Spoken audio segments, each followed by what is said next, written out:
आज हम एक नई एक्टिविटी करेंगे, उसमें क्या दिवाली के बारे में बताना है। तो दिवाली के बारे में जैसे आपको जानकारी हो उनके बारे में मुझे बता देना। जहाँ आपको नया है ना वहाँ मैं बताऊंगी आपको।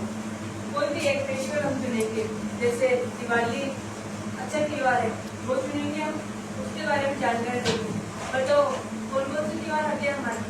होली, दीपावली, रक्षाबंधन, ईद, क्रिसमस, दशहरा,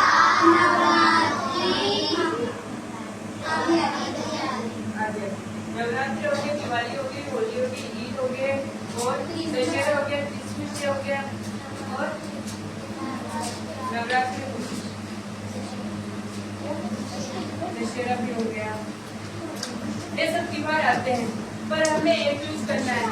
जैसे दिवाली क्यों मनाते हैं, क्या कारण है, ये सभी आपको बताना है। जिसको आता है वो थोड़ा बहुत है बता देना, जाना है मैं बता दूंगी। जिसको आता है क्यों मनाते हैं दिवाली क्यों मनाते हैं? जोर से बोलना है।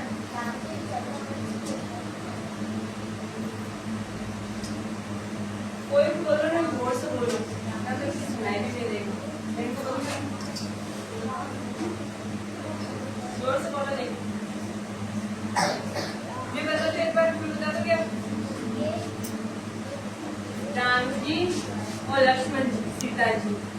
राम जी की पत्नी थी सीता जी और उनकी माता कौन थी? कौशल्या। उनके पिता थे दशरथ। दशरथ के 3 पत्नियां थी, एक का नाम कौशल्या था, एक का नाम मथुरा था, एक का नाम केकैया था। 3 थी। और फिर केकैया ने इतना सोचा तो नहीं कि केकैया उतना ही प्यार करती थी जैसे भरत को करती थी ना अपने बेटे से, वैसा ही प्यार राम जी को करती थी, वैसा ही प्यार लक्ष्मण जी को करती थी। ऐसा कोई भेदभाव नहीं था। उन्होंने जानबूझकर कुछ भी नहीं किया था। ये सब देवता ने रचा की, देवताओं ने ऐसा रचा तभी जो दिवाली मना रहे, वरना नहीं रचते तो दिवाली कैसे मनाते? नहीं मनाते दिवाली। और राम कैसे मनाता? ये सब देवता ने सोचा कि हम ऐसा करेंगे। तो फिर केकैया ने दशरथ जी से 2 वादे मांगे थे कि मुझे 2 वादे चाहिए आपसे। फिर राजा कोई भी पत्नी को इनकार नहीं करते थे, सब कुछ देते थे। जैसे वो कुछ मांग ले तो उनको देना ही पड़ता था। उसने ऐसा किया, केकैया ने बोला कि मैं कुछ भी मांगू मुझे आप दोगे, मना नहीं करोगे, इनका कुछ भी ना नहीं करोगे। तो फिर दशरथ जी ने बोला कि बोलिए आपको क्या चाहिए? तब केकैया ने बोला कि मेरा बेटा ही राज करना चाहिए, इस सिंहासन पर मेरा बेटा ही राज करेगा। और दूसरा कि राम को आप 14 वर्ष के लिए वनवास दे दोगे। कितने वर्ष के लिए? 14 वर्ष के लिए। तब दशरथ जी ने किया कि अच्छा मैं मान लूंगा। उसने तो मान लिया, पर मन तो ऐसा नहीं कर रहा था क्योंकि उनका बड़ा बेटा था राम जी।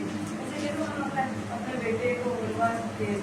नहीं होता है, किसी का मन नहीं होता। वो पिता थे। तब राम जी ने बोला कि मैं ये आपके बात है ना देखिए मैं आपके पूरे करूंगा। तब वो गए थे 14 साल के वनवास से लेके।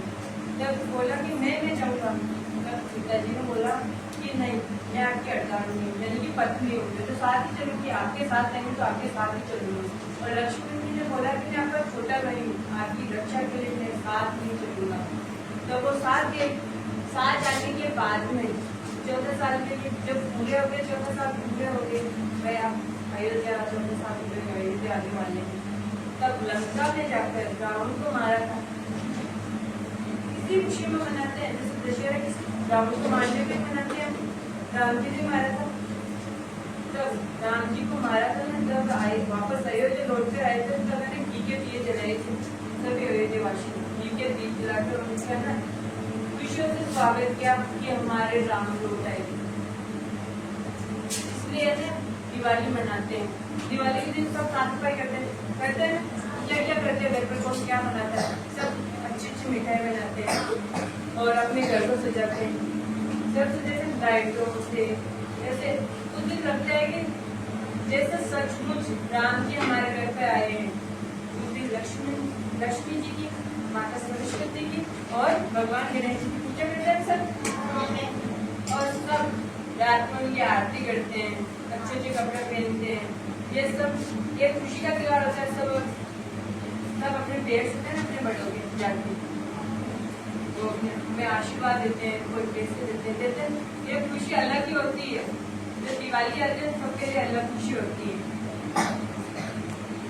तो बताओ आप क्यों बनाते हैं और उस दिन क्या क्या करते हैं दिवाली में? पहले तो आप बताओ कि साफ सफाई करते हैं तो ये बताइए। अच्छे अच्छे कपड़े पहनते हैं।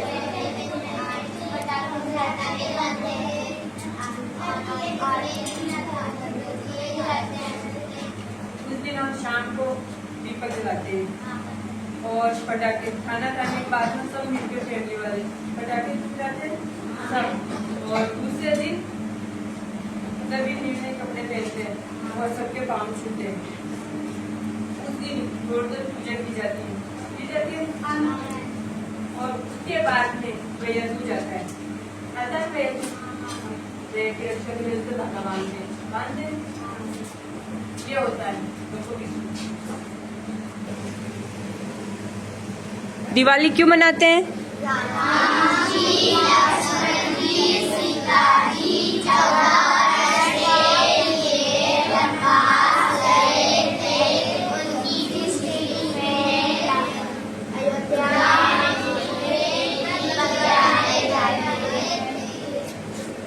इसलिए दिवाली मनाते हैं। क्यों मनाते हैं? वेरी गुड, सबने अच्छा बोला। पता चल गया ना दिवाली क्यों मनाते हैं? अच्छा चलो।